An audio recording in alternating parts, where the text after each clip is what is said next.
Welcome to special edition. మా అంటే మనం ఇక్కడ మాత్రం ఎప్పుడూ రణం. మా అసోసియేషన్ వైపు వేలు చూపిస్తూ ఇండస్ట్రీలో పేలే సెటారికల్ జోక్ ఇది.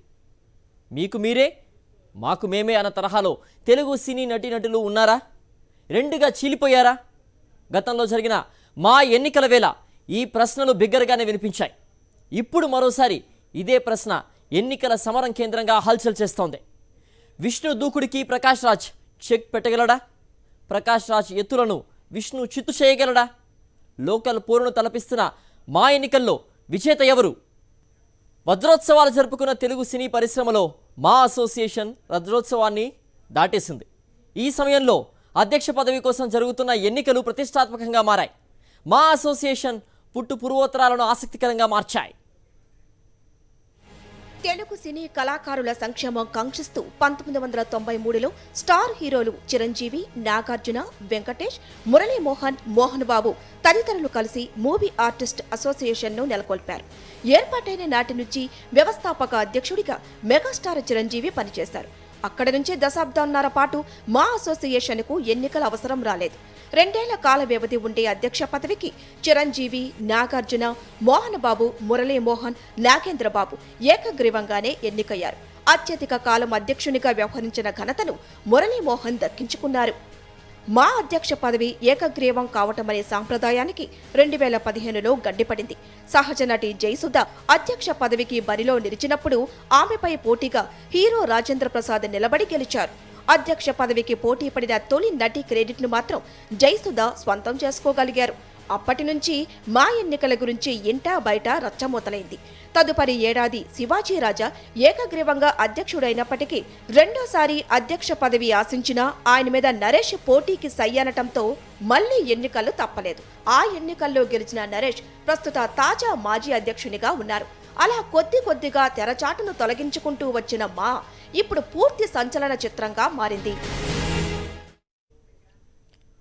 కోట్లాది మంది ప్రజలకు కనువిందును అందించే చిత్ర పరిశ్రమ కష్టనష్టాలను చూసే పటిష్టమైన వ్యవస్థ మా. ఈ సంస్థ సభ్యత్వం కోరుకునే వాళ్ళు పెద్ద సంఖ్యలో ఉంటారు. అయితే సినిమా పరిశ్రమతో సంబంధం ఉన్న ప్రతి ఒక్కరికి ఇందులో సభ్యత్వం రాదు. మా అసోసియేషన్కి తొలుత 150 మంది సభ్యులు ఉండేవారు. ప్రస్తుత సభ్యుల సంఖ్య 914 శాశ్వత సభ్యులు కాగా 29 మంది అసోసియేట్ సభ్యులు, 18 సీనియర్ సిటిజన్ సభ్యులు ఉన్నారు. వీరిలో ప్రస్తుతం 843 మంది ఓటర్లు ఉన్నారు. ఈ అసోసియేషన్ కేవలం ఆర్టిస్టులకు మాత్రమే పరిమితం. నిబంధనల ప్రకారం మాలో సభ్యత్వం కావాలంటే గతంలో ₹1,00,000 ఉండేది. అయితే నరేష్ హయాంలో దానిని కాస్త ధర తగ్గించడంతో పాటు వాయిదాల పద్ధతిలో చెల్లించే వెసులుబాటు కూడా కల్పించారు. నటీ నటుడు ఎవరైనా సరే 3 నుంచి 4 సినిమాల్లో నటించాల్సి ఉంటుంది. అదే హీరో హీరోయిన్లకైతే కనీసం 1 సినిమా చేయాల్సి ఉంటుంది. మా సభ్యత్వ రుసుముతో పాటు హీరోల బెనిఫిట్ షోల కలెక్షన్స్ నుంచి, దాతల విరాళాల నుంచి పలు రకాల కార్యక్రమాల నిర్వహణ ద్వారా మా అసోసియేషన్ నిధులు సేకరిస్తుంది. దీనిని కార్పస్ ఫండ్గా వ్యవహరిస్తారు. కరోనా సమయంలో కూడా మా సభ్యులకు, దిగువ స్థాయి ఆర్టిస్టులకు ఈ నిధుల ద్వారానే తోడ్పాటును అందించారు. ఆర్థికంగా ఒడిదుడుకులు ఎదుర్కొంటున్న సభ్యుల అవసరాలకు నిధుల సేకరణ నిమిత్తం తరచుగా టాలీవుడ్ ఆధ్వర్యంలో దేశ విదేశాల్లో ప్రదర్శనలు ఏర్పాటు చేస్తుంటారు. సినీ వినీల్ ఆకాశపు తారలు వాళ్ళు స్టార్ హోటల్స్ తలపిస్తాయి వారి ఇల్లు. కానీ తమను కాపాడే పరిశ్రమ కోసం ఓ భవనం కట్టుకోలేకపోయారు. వెండితెర వెలుగులకు కేర్ ఆఫ్ అని చెప్పుకుంటారు. కానీ మాకు ఒక శాశ్వత చిరునామా ఇది అని ఇప్పటికీ చెప్పలేకపోతున్నారు.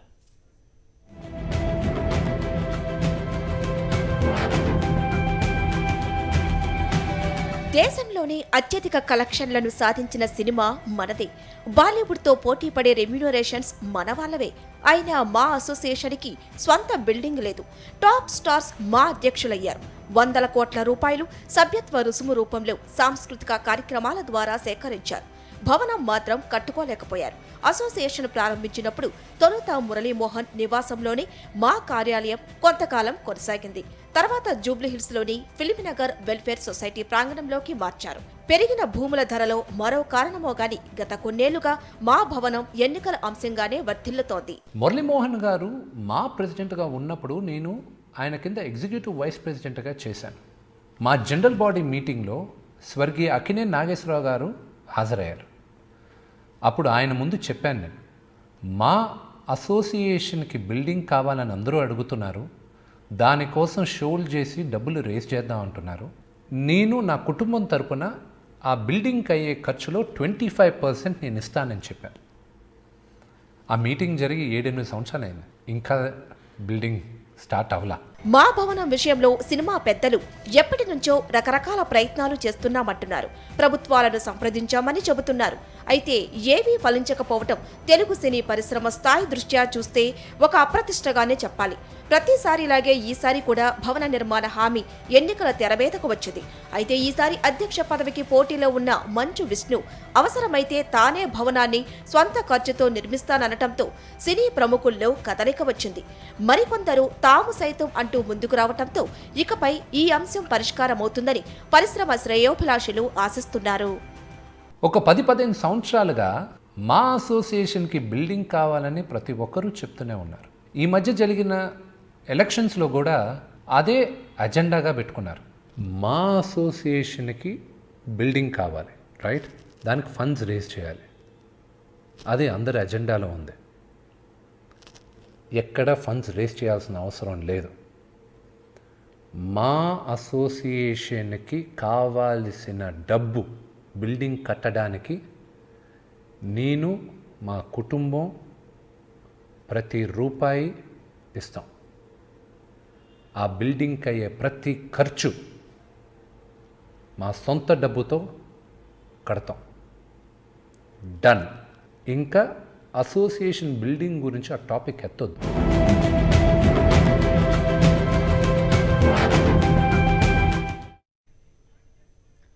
నిప్పులనిదే పొగ, తప్పు జరగనిదే వివాదం రాదనే చెప్పాలి.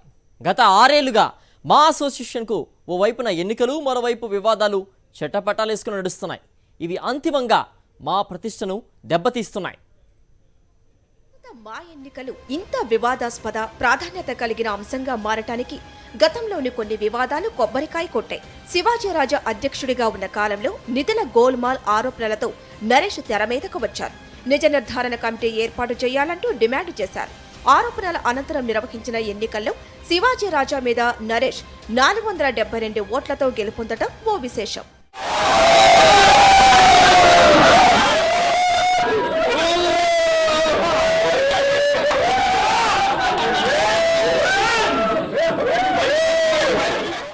ఎవరో జ్వాలను రగిలిస్తారు, వేరెవరో దానికి బలి అవుతారు అన్నారో సినీ కవి.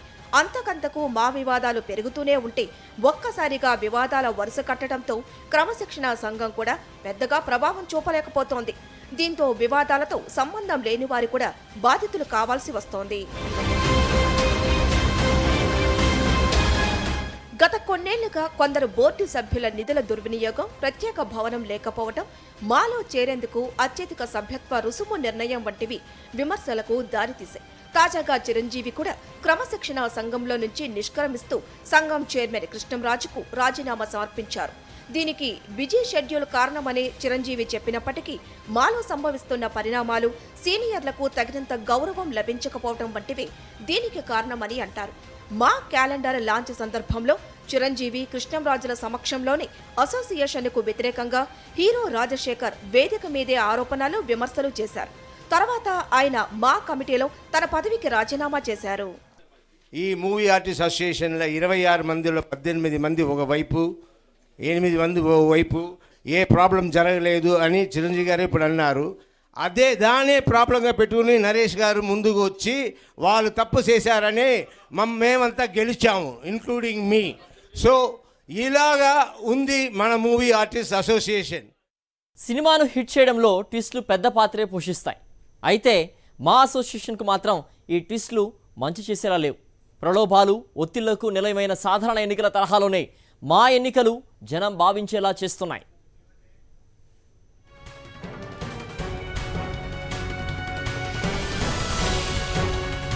రెండు సినిమా ప్రముఖుల మధ్య పోటీగా మారిపోయిన ఈ ఎన్నికలకు సంబంధించి ఎవరెటు ఉంటారో అన్నది కూడా కొన్ని రోజుల దాకా అర్థం కాని పరిస్థితి. నటి జీవిత రాజశేఖర్ అంతకుముందు నరేష్ హయాంలో ఆయన టీంలో ఉన్నారు. ఆ తర్వాత ప్రకాష్ రాజ్ టీంలోకి జంపు చేశారు. అలాగే తొలుత నిర్మాత బండ్ల గణేష్ ప్రకాష్ రాజ్ ప్యానెల్లో టీంలో నిలిచినప్పటికీ జీవిత రాజశేఖర్ తమ టీంతో కలవగానే ఆయన నేనుండనంటూ వెళ్లిపోయారు. జనరల్ సెక్రటరీ పదవికి స్వతంత్రుడిగా పోటీ పడతానని చివరికి ఆ నిర్ణయాన్ని కూడా ఉపసంహరించుకున్నారు. మాటల వేడితో మండుతోన్న మా అగ్నికి తమ వంతు ఆజ్యం పోయటం ఎందుకు అనుకున్నారో లేక ఇది సరియైన సమయం కాదనుకున్నారో గాని అధ్యక్ష పదవికి తాము సైతం అంటూ పోటీ పడిన సినీ ప్రముఖులు తర్వాత వెనక్కి తగ్గారు. మా అధ్యక్ష పదవికి అనూహ్యంగా బరిలోకి దిగిన నటుడు న్యాయవాది సివిఎల్ నరసింహారావు అంతే అనూహ్యంగా పోటీ నుంచి విరమించుకున్నట్లు ప్రకటించారు. అదే బాటలో పయనించిన హేమ ప్రకాష్ రాజ్ క్యాంపులో చేరిపోయారు. బండ్ల గణేష్ కూడా జనరల్ సెక్రటరీ పోస్టుకి పోటీ చేస్తానన్నా చివరకు వెనక్కు తగ్గారు. దేశమన్నా దేవుడన్నా ధర్మమన్నా చులకన భావం ఉన్న ప్రకాష్ రాజ్ని ఈ ఎన్నికల్లో తప్పకుండా ఓడించండి. ఎందుకంటే అనేక సెల్ఫ్ కాంట్రడిక్షన్స్తో అతను మాట్లాడుతున్నాడు. అలాగే నేను నేను నేను నేను తప్ప మరొక విషయం పట్టని మనిషి అతను ఈ ఎన్నికల్లో పోటీ చేయకుండా ఉంటేనే బాగుంటుంది. బహుశా అతను విత్డ్రా చేసుకుంటాడని కూడా నేను ఆశిస్తున్నాను.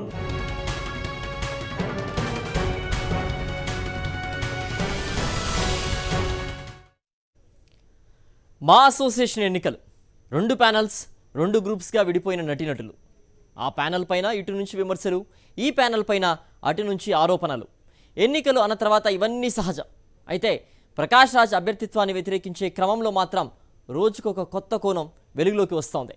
ఒక్కొక్కరు ఒక్కో కారణాన్ని ప్రస్తావిస్తూ ప్రకాష్ రాజ్ వైపు వేలు చూపిస్తున్నారు.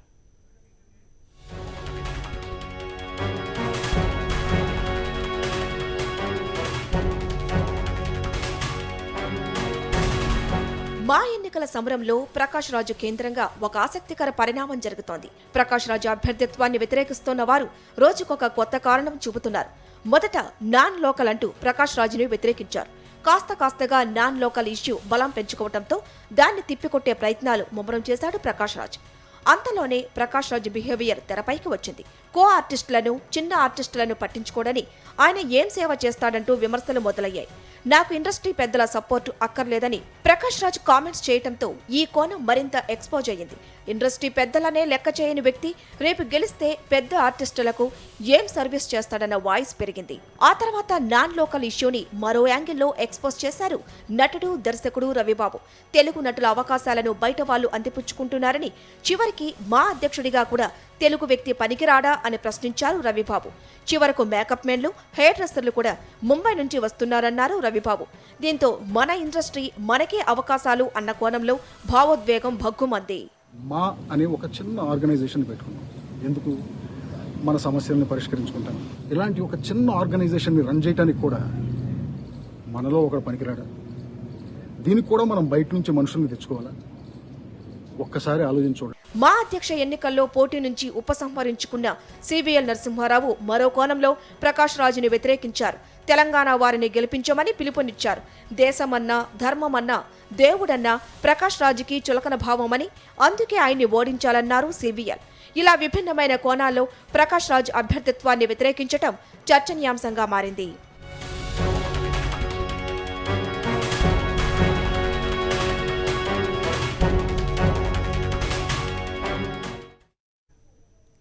విష్ణు వర్సెస్ ప్రకాష్ రాజ్ మా ఎన్నికల తొలి నుంచి ఫేస్ టు ఫేస్ యాంగిల్లోనే సాగుతూ వచ్చాయి. విమర్శలు వారి మధ్యే, ఆరోపణలు వారి మధ్యే. కానీ వీరిద్దరూ కాకుండా అందరినీ ఆకర్షించిన వ్యక్తి మరొకరున్నారు. ఆయనే సివిఎల్ నరసింహారావు. మా ఎన్నికల్లో తొలిసారి తెలంగాణ వాదాన్ని తెచ్చి అందరి అటెన్షన్ గెయిన్ చేశారు. సడన్గా ఎన్నికల నుంచి తప్పుకుంటూ అందరినీ ఆకర్షించారు. ఆ తర్వాత ఎన్నికల్లో ఎవరు గెలిచినా మా బిల్డింగ్కి 6 కోట్లు ఇస్తామంటూ సంచలన ప్రకటన చేశారు. ఇంతకీ ఆ 6 కోట్లు ఇచ్చే వ్యక్తి ఎవరు?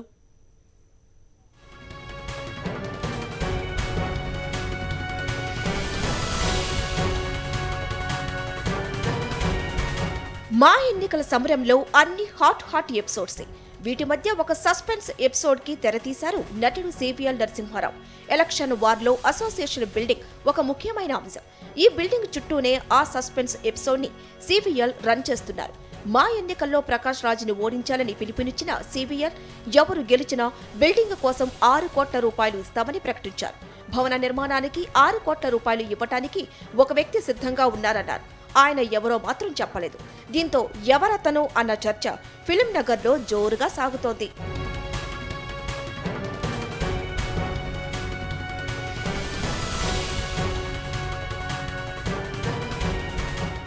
ఆరు కోట్ల రూపాయలు అంటే చిన్న మొత్తం కాదు. పైగా అంత అమౌంట్ ఒక్కరే ఇస్తారంట. ఆయన ఎవరన్నది మాత్రం మా నూతన అధ్యక్షుడు ప్రమాణ స్వీకారం రోజున చెబుతానన్నారు సిబిఎన్. ఆయన సినిమా అభిమాని అంటూ చిన్న క్లూ కూడా ఇచ్చేశారు. పైగా పలానా వాళ్ళు గెలిస్తే అన్న షరతు కూడా పెట్టలేదు. దీంతో ఆ 6 కోట్ల రూపాయలు ఇచ్చేది ఎవరన్న ఆసక్తి ఇండస్ట్రీలో పెరుగుతోంది. ఒకవైపు ఎవరి ప్యానెల్ గెలుస్తుందన్న చర్చ జోరుగా సాగుతుంటే, మరోవైపు 6 కోట్ల రూపాయల వెనుక ఉన్న ఆ మహాదాత ఎవరన్న డిస్కషన్ మరింత జోరుగా నడుస్తోంది.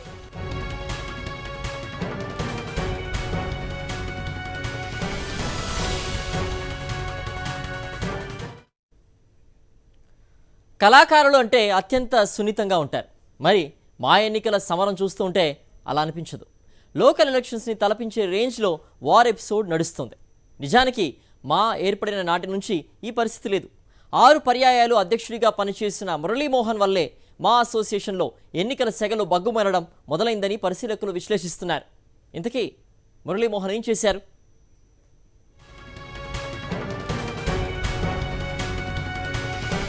మా అసోసియేషన్ అనగానే వెంటనే జనాలకు గుర్తొచ్చేది ఎన్నికల వేళ నటీనటుల మధ్య జరిగే మాటల యుద్ధమే. నిజానికి ఈ రకమైన పరిస్థితిని ఆర్టిస్టులు అంతా వ్యతిరేకిస్తున్నారు. కానీ ఎన్నికల వేళ ప్రతిసారి సేమ్ సీన్ రిపీట్ అవుతోంది. నిజానికి మా అసోసియేషన్లో ఎక్కువగా ఏకగ్రీవాలే జరిగాయి. వ్యవస్థాపక అధ్యక్షుడిగా చిరంజీవి ఏకగ్రీవంగా గెలిచారు. ఆ తర్వాత మురళీమోహన్, మోహన్ బాబు, నాగార్జున, నాగబాబు ఇలా అందరూ అధ్యక్షులుగా పనిచేశారు. మురళీమోహన్ మొత్తం 6 సార్లు అధ్యక్షుడిగా పనిచేశారు. 2015లో బాధ్యతల నుంచి తప్పుకుంటూ సహజ నటి జయసుధని అభ్యర్థిగా ప్రకటించారు మురళీమోహన్. సరిగ్గా ఇక్కడే అసంతృప్తి సెగలు ఒక్కసారిగా భగ్గుమన్నాయి.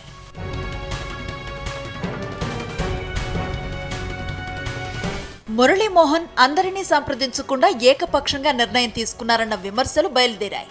జయసుధ మీద రాజేంద్ర ప్రసాద్ పోటీకి సై అనేశారు. చివరకు ఆ ఎన్నికలు కోర్టు దాకా వెళ్లాయి. కోర్టు ఆదేశాలతో పోలింగ్ ప్రక్రియ మొత్తాన్ని షూట్ చేశారు. పోలింగ్ జరిగిన 17 రోజుల తర్వాత కోర్టు అనుమతితో కౌంటింగ్ జరిగింది. ఆ ఎన్నికల్లో జయసుధ మీద రాజేంద్ర ప్రసాద్ గెలిచారు. 2017లో మళ్లీ ఏకగ్రీవం వైపే అంతా మొగ్గు చూపారు. అధ్యక్షుడిగా శివాజీరాజా ఏకగ్రీవంగా ఎన్నికయ్యారు. 2019లో మళ్లీ సీన్ మారిపోయింది. నరేష్ వర్సెస్ శివాజీరాజా ఎపిసోడ్ హోరాహోరీగా సాగింది. ఈ ఎన్నికల్లో నరేష్ 69 ఓట్ల ఆధిక్యంతో గెలుపొందారు. ఇలా వివాదాస్పదం అవుతూ వచ్చిన అన్ని ఎలక్షన్స్ ని తలదన్నేలా తాజా ఎన్నికల సమరం నడుస్తోంది. 2015లో మురళీమోహన్ తీసుకున్న నిర్ణయం తర్వాత ఏకగ్రీవాలు పోయి ఎన్నికల సమరాలు మొదలయ్యాయని పరిశీలకులు విశ్లేషిస్తున్నారు.